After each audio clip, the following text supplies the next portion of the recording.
బంగారం వెలిసిపోదా నీ సొగసుని చూసి, మందారం మురిసిపోదా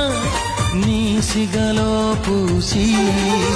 వేవేల పువ్వులను పోగేసి నిలువెత్తు పాలవమ్మని చేసి, అణువణువు వెండి వెన్నెల పూసి, విరితేనెతోనే ప్రాణం పోసి, ఆ బ్రహ్మ నిన్ను మళ్ళీ మళ్ళీ చూసి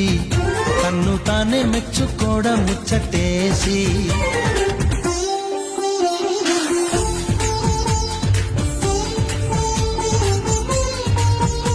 ఎవరేవేవో అంటే అనని ఏం చెప్పను ఏవి చాలవని.